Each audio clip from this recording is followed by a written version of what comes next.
Coomber Radio, episode number 152, 152, 152, 152. Me and Rachel are back in the house, there's no guests. We're back to the male-female duo that is...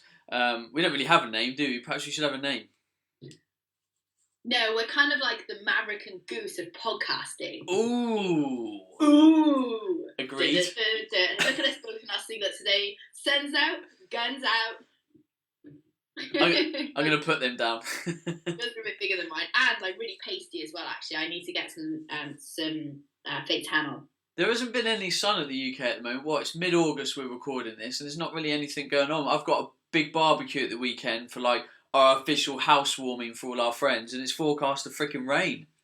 Oh, really? Yeah. Oh, rubbish. Well, at least it's cloudy here. It's not raining. So as long as it's not raining, I'm fine. Like, it's when it rains, I melt in the rain.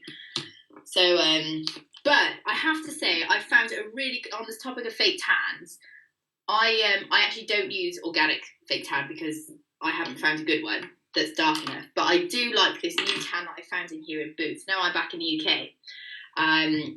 I found one called Samaritz, and it's basically a cheap rip-off of Saint-Tropez. Now, Ben, I know this won't interest you, but for ladies listening to the podcast, Samaritz has an amazing tan. Don't get the dark one because it peels off too quickly. But I think there's one, it's like a 3, 6, and 9 hour developing tan. That's the one that you need. It's only £5 and it's from Boots. I promise I'm not sponsored by them, but they are. It is one of the best fake tans I've ever used. I like it how you sort of pre-warned everyone that was a female-only thing. I've seen a lot of guys in little pants get up on stage looking very orange, so I think there's plenty of men out there looking for fake tan tips. Well, actually, you know what? Like, I've tried a couple of these Samaritz tans now, and the one that I use is like a foamy one. So you squirt it in your hand anyway. You put it on, but the dark one would actually be probably quite good for competing competitors because it's so dark. It's like chocolate dark, but because it's so dark, it doesn't take to your skin very well. Like the other one just kind of sits nicely in your skin. This one sits more on top of your skin, so it would probably be good for shows. Actually, I'll be honest. If I started using that, I think people are going to notice quite quickly. And I bet knowing me, I'd put it on and it would just intensify my freckles. Actually, I have to say my tan does stick to my freckles because I'm quite freckly too. Although I don't have freckles on my face, I have freckles all over my back, on my tummy, and on my arms. So I think that I think they do look darker when I have tan on. I look like Spot the dog. Anyway, how are you finding being back in London? Are you enjoying the UK? I'm loving being home, actually. I have to say, like, there are a few things in Sydney that I really miss, one of which is the coffee. The Sydney coffee shops are fantastic. Most that you go into do fantastic coffee. Here in London, I am learning my way around and finding good coffee shops, and that's taking a fair bit of time, but that's okay. Have you got this? No, what's that? The coffee book, the London coffee book. You need to get the London coffee book. Amazing. You can get it on Amazon. It's not cheap in terms of the size of the book. It's a tenner, but it tells you every awesome coffee book or coffee shops are in London, and it's amazing. And you just look at the photos of. They've obviously got an amazing photographer who's done this, and you just think, I want to go to that coffee shop. And you could happily spend a month touring to coffee shops in London with this book. It's amazing. Awesome. # coffee porn. I'm so into that. So I am missing coffee. I'm still not very good at the tubes. So I have to say now, I've been here 2 weeks and I'm scared of getting on the tubes. So I've managed to navigate my way from where I'm staying in London into central London, into Mayfair, which I'm very familiar with. So I managed to get myself to Victoria Station the other day, and on my little GPS map thing, it said that it was only like a short walk through Hyde Park. So off I trot with my new like white Nike trainers on, which I still look like a little bit of an American tourist wearing like Nike trainers with jeans. Anyway, I digress. I got so lost somehow, I blame it on my GPS, that I ended up in an Uber. So give me time. I'm trying, like each step at a time. I haven't used a taxi this week, and it's Wednesday, so I am missing my car very much. But apart from that, I'm actually loving being back in London. It's amazing. Talking of coffee, I've had quite a few questions recently because everyone knows I only drink decaf coffee 99% of the time. Keep getting asked what my favourite decaf is at the moment, and for people that want to order it, there's a company called Has Bean, Has Bean, and they do a coffee. There's only one. They only do one. What do you call it? Oh, my brain's gone blank. Decaf, sorry, and it's really, really good. It's got a perfect balance between acidity and strength. Massive, massive fan. I make it both in a cafetiere, or I've got one of those posh machines that automatically does your espresso long coffee hoo-ha thing, and it's really, really good. If you have a trade account, just by chance, they actually do a coffee called unleaded. I haven't been able to get that via their website, and I haven't had the memory or brain power to ask them yet. But if you can get hold of that, that's even better. My local coffee shop in Woodbridge, Honey and Harvey, which is amazing. Shout out to Honey and Harvey. They use that, and it is such good coffee. Oh, it's amazing. Awesome. I have to say, I I probably could do decaf coffee, and like you, like for me, coffee is it's more the taste of it. It's the smell first thing in the morning. It tastes like good coffee. Just like literally gives me warm fuzzies. It's amazing, and it's not really about the kick. It's not about that. I think if you have, if you're full of beans and you've got good energy, then you really don't need it. But especially like it's the taste, and like I put cream in my coffee, and it's just like it's such a delicious drink. Anyway, this has come up quite a bit actually in terms of, because I've talked about caffeine quite a bit over the last month on my Facebook page, and people keep asking me why I'm caffeine free. And I always ask people to test themselves, try and reduce coffee, see how they feel, that kind of stuff. But my main comment is, and this is, we can't dispute this, if you get up in the morning and you need a coffee to feel alive, you need a coffee to feel normal, to have brain function, to feel like you've got energy, your body's not working properly. It's as simple as that. You're not recovering enough. You've either got cortisol insufficiency, you've got adrenal fatigue to some degree. It could be either of the two. There could be something else happening under the hood, like some kind of infection, bacterial dysbiosis in the gut. There's several things, but basically, if you're not alive when you get up, adrenaline and cortisol are going to rise as you get up, and the body becomes more alert and functional, just like mine does in the morning. I don't need a coffee to feel normal. Then your body's not working. It's as simple as that. And if you want to keep denying it, and I know there's loads of people that keep, I go out with people, I go away with people, I go to events, and it's like, it's 7, 8 a.m. and people are like, I need a coffee. And I'm like, you fucking don't need a coffee. You're having to have a coffee because your body doesn't work properly. And there's people, even in my close environment, that I keep reminding them, look, do a caffeine experiment, stop relying on it. But people just won't do it. And I'm like, it's fine. But with stuff like hormones, like the adrenal glands, I do not know when a bigger problem is going to arise.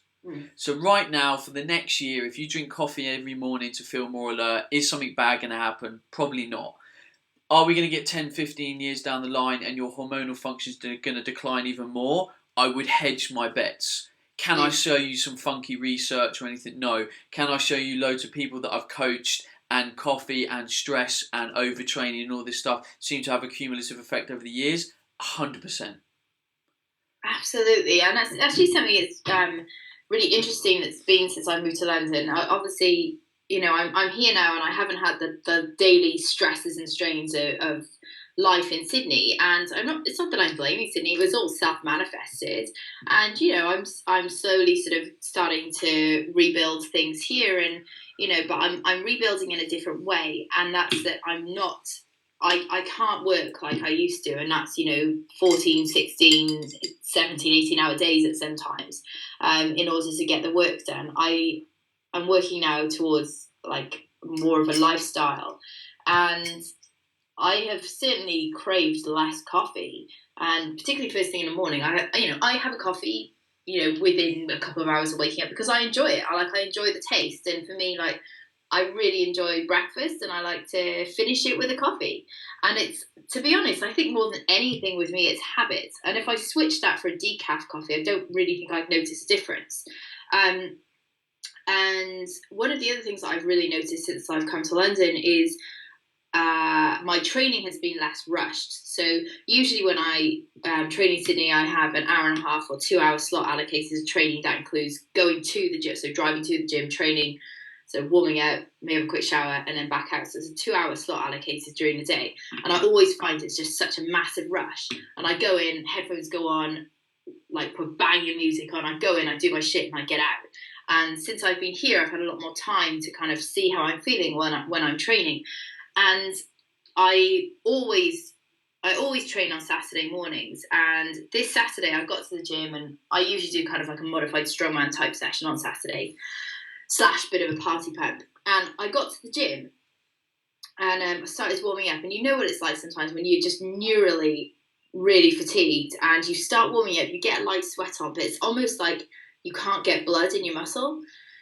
It's just it's a draining feeling, and I just really felt like every rep was just such a grind, and I was lifting like literally half the weight that I usually would. I was getting really anxious about my hamstring, and I just thought to myself, like, I stopped and I was like, why am I actually doing this? And the reason being was that it's purely habit. So I actually stopped myself. I left the gym, and I just, I walked home, and I was like, I should do this more often, actually listen to what my body's saying. Because quite often I think, on reflection, I'd had a pretty tough week of training. I was doing, some pretty heavy lifts. So really, when it came to Saturday, I didn't need to be training at all. A lot of it was just habit. See, the problem is, though, is people are shit scared of losing progress. Now, this is where you have to have a scientific approach to your training and nutrition, because if we look at the variables that are on the plate, let's take my body right now, the way I look physically. Let's take all my clothes off, look at my muscle mass, fat mass, that kind of thing. In the context of about a 7 to 10 day period, if I didn't change and my diet stayed the same, calories, macronutrients, whatever, sleep and stress were managed the same, my body composition shouldn't change. And then after about 10 days, yes, I'm going to start to atrophy some muscle mass because my body just doesn't need it as much. So it will lose some, but it won't lose it all because the body has no need to keep getting rid of it. So if we need to take a couple of days rest, we need to take this scientific approach to training and nutrition and say, well, I know it's proven that if I keep my variables the same, nothing bad's going to happen. But when I get into the gym and I give my body another stimulus, and then I go away and I eat and I sleep and I repair, that's when I make progress. So yes, you're not going to make progress, and in some ways you will actually make progress. So in your case, Rachel, and I'm exactly the same, I'll use a personal example. It's Wednesday, I've got to train today, I'm only about 90%, I can feel it, but I'm going to train and I'm going to work hard, but then I'm going to take 2 days off. And I'm going to take 2 days off because I've got my first game of the season and I want to be shit hot. But I know if I don't train, it'll be a week out and I've just started a new strength cycle. So I want to get the strength training in, and I'm going to take 2 days off and make sure I have a power nap. Now I know that actually I will probably actually make some progress because I'm a little bit fatigued. And we know that when your body is in a slightly under-recovered state, if we rest more, we get a super compensation effect and you become stronger, well-rested, more switched on, etc. So I think people need to really work on that. And you probably can't change this overnight. You need to work on it. It's the same kind of theory where, you're really obese and you lose loads of body fat, and then you've got to eat more to fuel performance and health, but you think you're going to get fat. It's that same kind of mental concept. And that's why we need to take sometimes a very scientific approach to what we do, because the science can guide us in what will actually happen to the human body in periods of rest and rehabilitation almost. I was reading something the other day as well, actually, and this is what kind of got me started on it, is the importance of rest and recovery. And it's something that I teach clients all the time, and I was literally guilty of it on Saturday. As I was walking to the gym, I was thinking about this because I'd obviously read it on, I think it was like Friday night or Saturday morning, I was reading something. And I was like, oh, rest and recovery is really important. Yeah, I tell my clients that. And, it's okay to have a couple of days off. And, quite frequently I have like weeks off at a time, because my training is very hard. And I literally, like, I felt like I was such a hypocrite. And as I was doing like 30-kilo good mornings, and I was like, I'm really nervous here. My hamstring is just not feeling good. And I literally stopped halfway through my set, and I was like, what the fuck are you doing? Like, you've got all of this stuff going on in one side of your head, and then in the other side, I know what I should be doing. So I had to literally pull myself into line. And I think that, even as fitness professionals, we're so guilty of that, because you always think, oh, just one more, just one more, just one more. But the reality is that you've also got to really know when enough is enough. You've also got to take the pressure off yourself as well, because, everything that we do, whether you're a fitness professional or not, you put the pressure on yourself and how you're perceived by others to be. Like, if you're a mum, for example, you put the pressure on yourself to be perceived as healthy, helpful, always available to your kids, that kind of stuff. Now, while that is true to a sense, you have to create boundaries and rules when that doesn't apply. Just like we need to create boundaries and rules that we don't always push ourselves to a point where it starts to become habitually unhealthy or orthorexic. 100%. And for me on Saturday, like, I kind of recall why I actually went. So this was all subconscious at the time, and on reflection, I went home to Cardiff on Saturday, and I knew I was going to go out and piss on Saturday night and go out for dinner, and have probably a lot to eat, probably eat a lot on Sunday as well, which I did. Full like hotel breakfast Sunday morning, like massive roast dinner Sunday lunchtime, chocolates on the car on the way home, back to London, because it's, you're in a car 3 hours, you do a bit of car karaoke, so what do? So all of that is like sitting in the back of my mind, and so subconsciously I'm like, right, I've got to have a banging training session on Saturday morning, because that's what I usually do, and that's habit, and I love Saturday morning party pumps. You get a good sweat on, it kind of kickstarts my weekend, and I feel really good from it. But the stars didn't align on Saturday, and I felt the pressure to go, but I didn't follow through, and I'm glad that I didn't. So I guess I'm discussing this because people think that as fit pros we're immune to these feelings, and we're immune to the pressures of I've got to train because I want to go out, or I've got to do this because I want to eat this. We're not immune to that at all. Like, certainly as a female, like, I fall into that trap all the time. But the difference is I catch myself, and I know when I'm doing it, and I do it with purpose. I think this also, you've got to tie in goals. So I've recently talked about how my training changes from the off season to the in season with rugby on my Facebook page, and there's quite a few surprise comments when people ask me how much I train in season. I'm like, twice a week.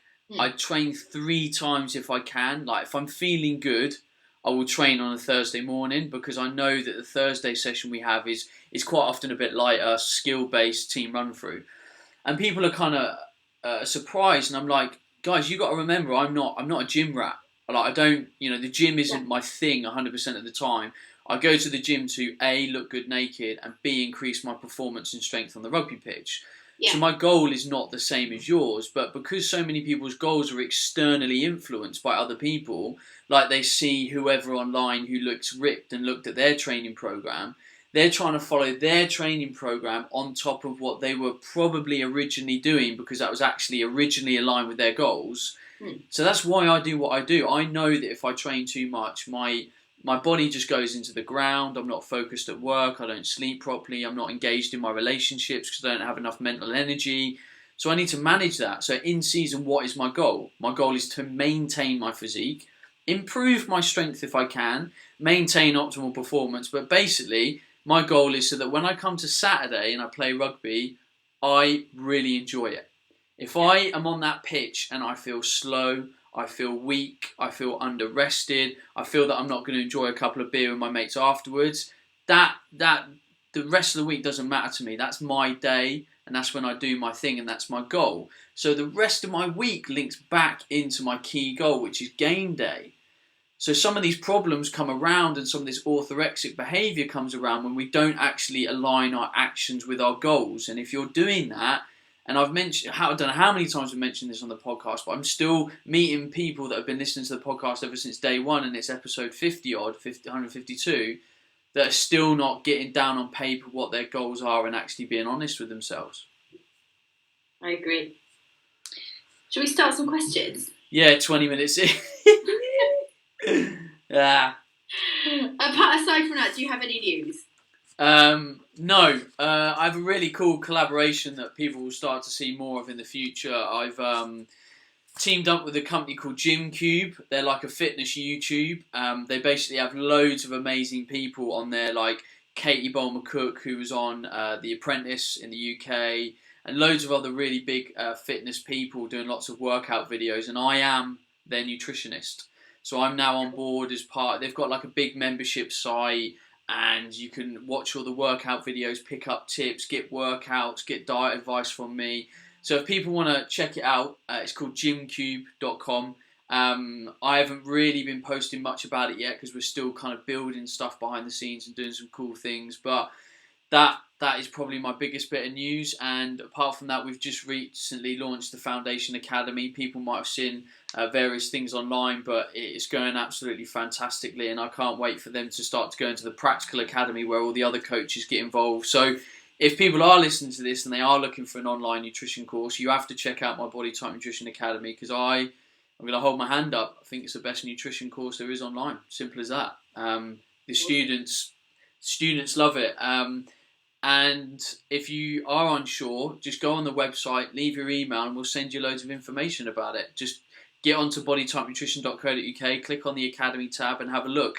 That being said as well, we've just launched our learning zone on the Body Type Nutrition website. It's now got online seminars. We've just released a cookbook. We've just released a self-help diet book called the Body Type Nutrition Blueprint.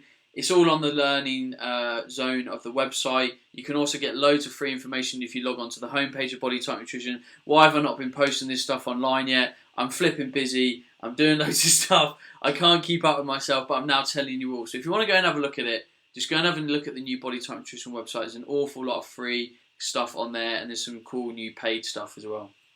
Awesome. Sounds good to me. Actually, funny enough, I've got so many of my girls in the Athletic Fox Blueprint and also my Rapid Fat Loss Product 21 BBB in the forum. They're all talking about, we're joining Vancouver's Body Type Nutrition course, and I'm like, that's so cool. Like, so it's cool, like, to see a little funnel of girls coming into my programs, you know, learning about nutrition and different ways of doing things, and then they're coming into your program to actually learn really for themselves about, and also their families as well. You know, a lot of my girls are mums, and their interest in nutrition grows, and so that they come into your course as well. I think it's awesome. So I'm hearing really good stuff too. So keep kicking ass. Teamwork. Teamwork. Do you know why that's also cool? Like, having that link is also because I don't think there are enough outspoken people in fitness that are female.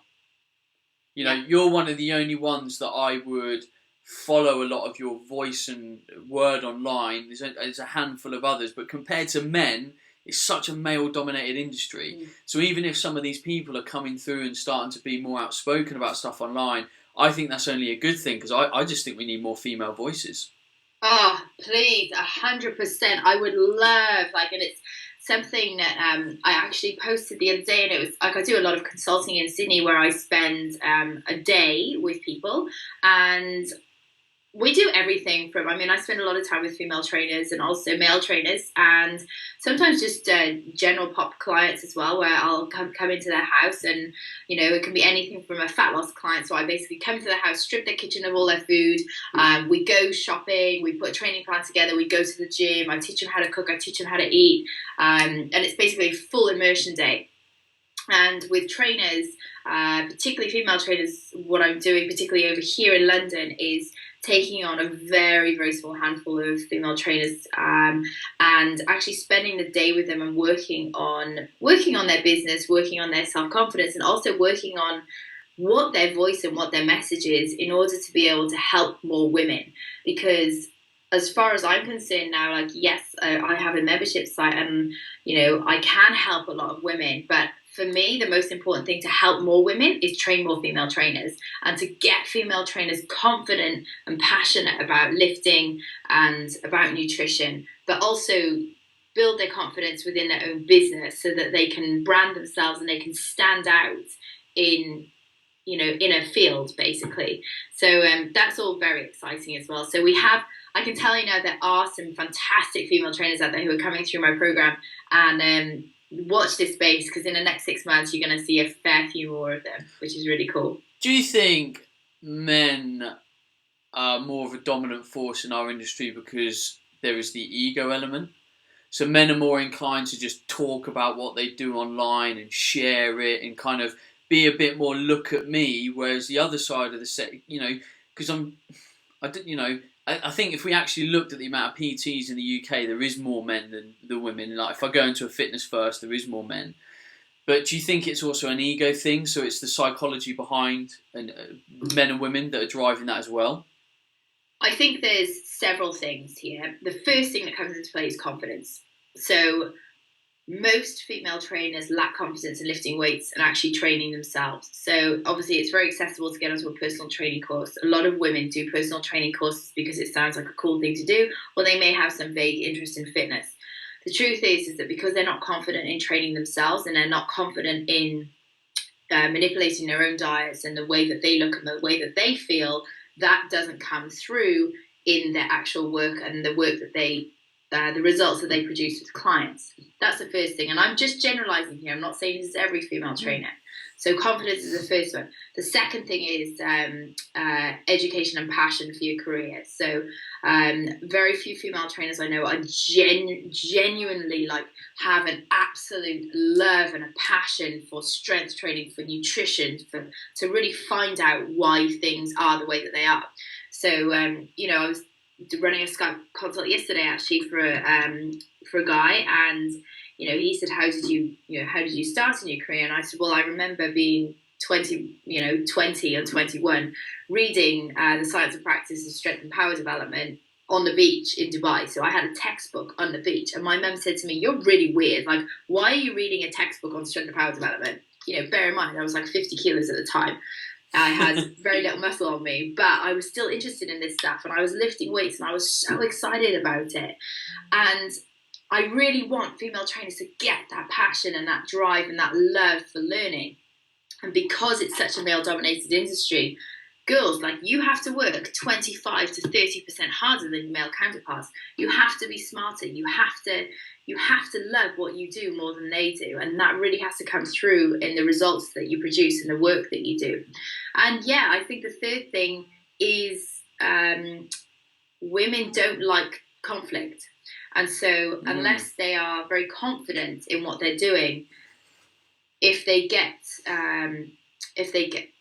judged on something, or if somebody plays devil's advocate with them, they are not confident in their answer, and so therefore they don't say anything, which is sad, because there's lots of women out there who are amazing female trainers, and one-on-one with clients they're absolutely fantastic, but you put them into a position, you put them in a gym with perhaps some very ego dominated male trainers, and they become shy, timid little mice, when in fact deep down, if we really look at it, they're probably 10 times better trainer than the big mouthed gorilla over there. Interesting. Yeah, people always ask me, Ben, how do you get up on stage and speak publicly? And I say it's a combination of two things. One, I'm really, really confident in my ability. So I feel that I can answer any nutrition question going. And if I don't know the answer, I'm happy to say, do you know what? I don't know. But here's a person I think that does know. Go and ask him. And secondly, I'm confident in my appearance and my self-confidence, and that's, for me, that's all I needed to walk up in front of a stage in front of a load of people and just talk about what I do, or knowledge, or nutrition, or whatever.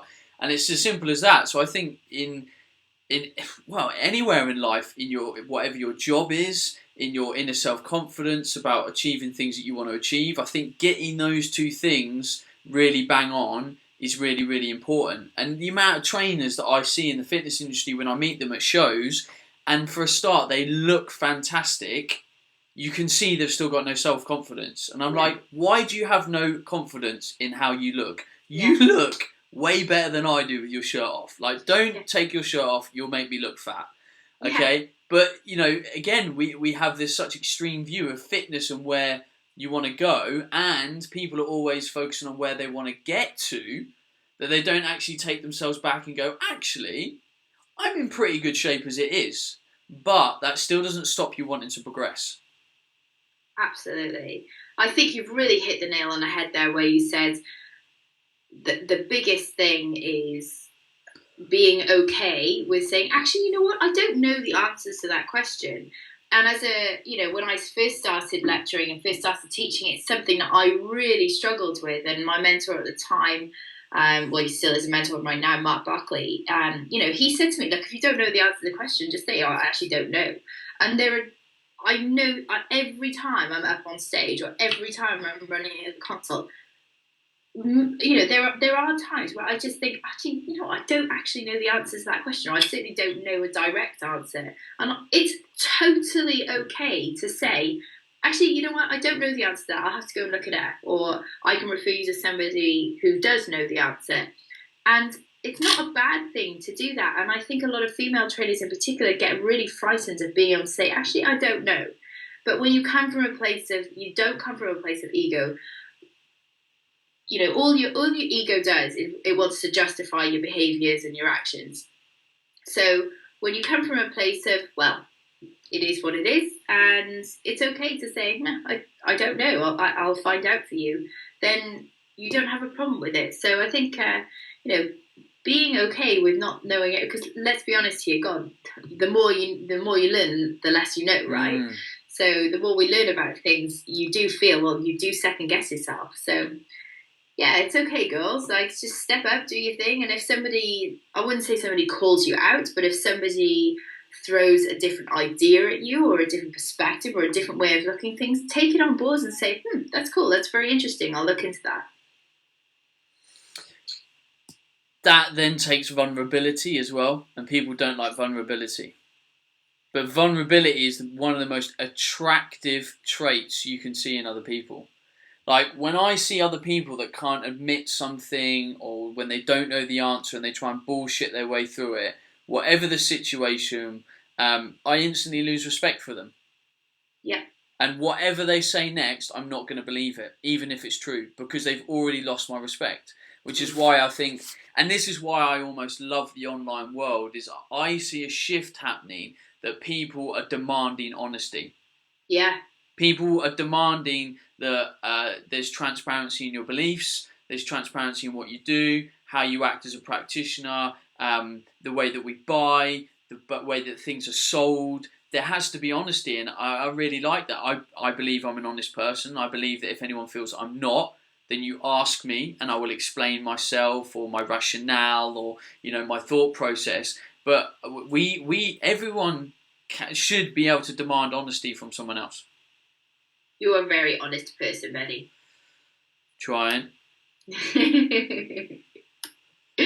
very honest. Should we answer some questions? Nah, fuck it. What else can we moan about? I had a bit of a rant yesterday on the old Book of Faith, and perhaps I should actually read it just for the context of the people who actually are not on my Facebook feed. I'm going to read you what I wrote on Facebook yesterday, because this could go anywhere for us. So I was talking about women, and the reason why I started this rant, which I'm about to tell you about, was because I ran a lot of consults on Monday to see who I could help, basically.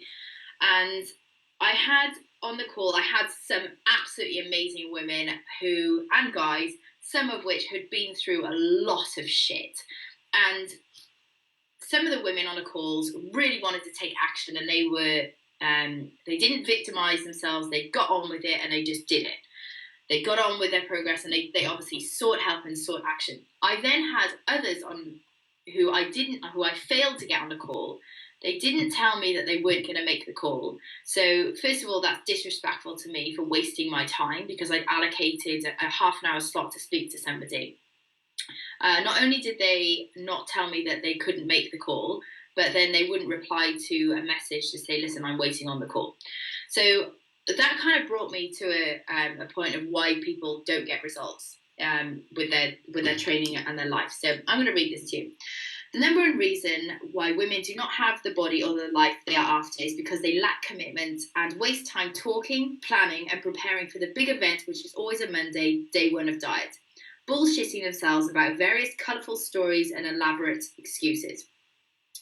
Take some fucking action, girls, and start now. The time is never right, and guess what? The stars are never going to align for you. Stop being such a victim, take responsibility, and stop blaming others. It's your choice how you process the past and how you live your life today. Shit happens, and sometimes it's not your fault. But how is it that two people have the same traumatic experience and one feels broken and then the other becomes stronger and empowered? You have to choose the meaning, you choose how you process the events of your life, and you choose who you become as a result. Let's be honest here, bollocks to motivational posts and meaningless words and pretty pictures that raise your endorphin levels like an excited little field mouse finding his cheese. Move your ass, spend some money and invest in yourself. Don't expect anything for free because self-entitlement is a disease of the 21st century. If you don't have the money right now, save for it. It's funny how people find money for the shit they don't really need. The excessive loans, living outside their means, yet they have such little respect for themselves and such little self-love that they deem $3 for a bag of organic spinach expensive. Oops, you just blew $300 on a night out on a piss. Nails and tan was $100. Your dress was $150 and your shoes were $100. Consider all of the above. Your life is waiting for you. So stop wasting time. Stop wasting your own time, and also stop wasting the time of others that you enlist to help you if you're not prepared to follow through. Change is scary, and that's okay. So just roll with it. Go balls deep. If you arrive, or you're going to arrive on your deathbed in a preserved state, wrapped in cotton wool with a boatload of regrets. Personally, nothing scares me more than not living life. Nothing scares me more than to regret not living and chasing life. Fear makes you feel alive, and change makes you stay awake. The shit times make you very grateful in the good times. And I want you to grab the bull by the horns, toughen up, and do something with yourself. Start getting results, moving forward, and chase life. Stop talking and start doing. And the reason I posted that was because some of the girls that I spoke to were so inspiring in the actions that they were taking. They just needed a little bit of help to get there, and a little bit of nurturing and encouragement to get there, which is really cool. And some of the others that I spoke to would need a lot more work, and it's not more work on my behalf, it's more work on their behalf in order to be able to move forward, because there's a lot of talk going on and very little action being taken. And as a practitioner, that really pisses me off, but it really, more than anything, it frustrates me when I can see that somebody is not just holding back, but they're wasting time, and they talk a lot of talk. Everybody prepares for Monday, the big diet event, Monday. And sometimes you plan for Mondays in advance. The amount of women that I see in my programs that go, I can't do it. I can't start next Monday because I'm going out on Tuesday night, and I can't start then because of that.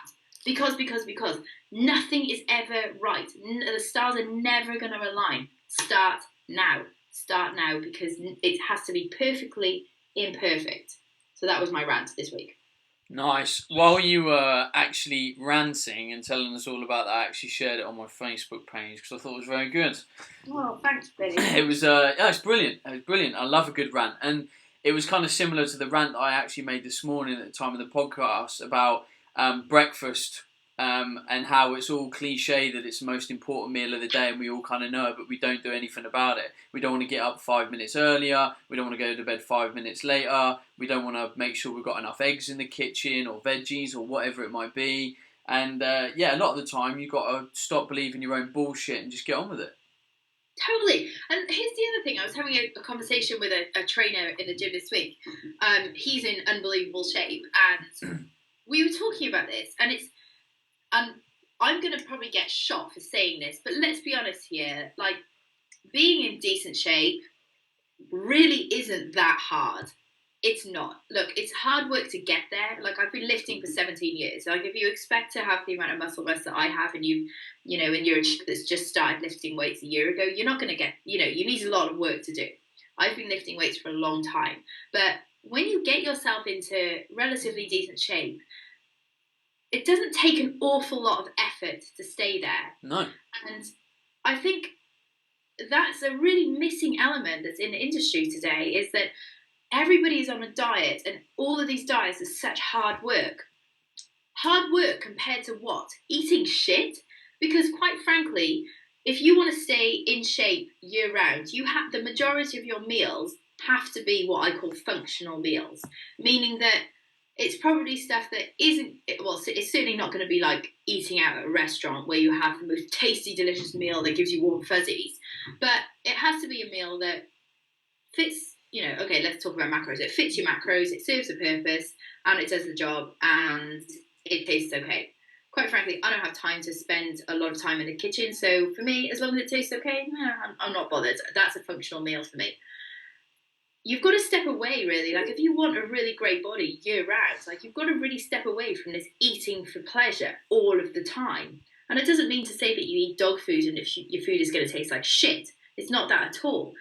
It's about eating for function the majority of the time. So that actually then, when you do go out for dinner, you're actually a lot more grateful for that meal, and you actually appreciate it a lot more than you would if you just ate, you know, that kind of food all of the time. An example would be like, let's have a look at when we're on holiday. When you're on holiday, you tend to overeat, and you tend to eat foods that you wouldn't usually eat in your diet most of the time. So say, for example, I know when I go to Dubai and I'm staying in a hotel, there are massive buffets, breakfast, lunch and dinner. And I can tell you now, I eat probably 3 times the volume that I would usually eat whilst I'm over there. I eat richer foods, I eat more sugary foods, I eat dessert, breakfast, lunch and dinner, and I drink more. And quite frankly, by the end of 5 to 6 days of doing that, whereas in the beginning it's amazing, at 5 to 6 days you become utterly sick of it, and I'm actually craving very simple and boring foods. So life, as standard, is a balance, and if you want to be in shape year round, you have to get used to eating what we call functional meals for most of the time, so that you learn to appreciate good food and fine food when you know, say for example on a weekend or a Wednesday night in my case. Totally agree. It reminds me of a Instagram post Andy McKenzie posted the other day, where he posts a lot about food and the simplicity, just like I do. And he said, I need to put together a cookbook of all the simple shit that I eat, because everyone that's posting food online looks like they built it in a restaurant, and I'm sorry, no one eats like that. Like, even if I spent another minute making it all look pretty on the plate, what's the point? It's just me eating the meal. So we get glorified by all this imagery online. It's just the same as all the glorification we give the body. You know, we're looking at, in the fitness industry, these bodies all the time, abs, hard bodies, water depleted, all that stuff that never happens all the time. And we're looking at all these food pictures that never happen all the time. Like, I'll show you my food. It's literally a pile of scrambled eggs and some veg. Like, that's just what it is. It's just a meal, man. I posted something about a month ago, and it was a breakfast I had. It was like halloumi cheese and lamb backstraps or something, and I had like a greens shake, and I posted it, and I was like, this is why I don't post my pictures of my food.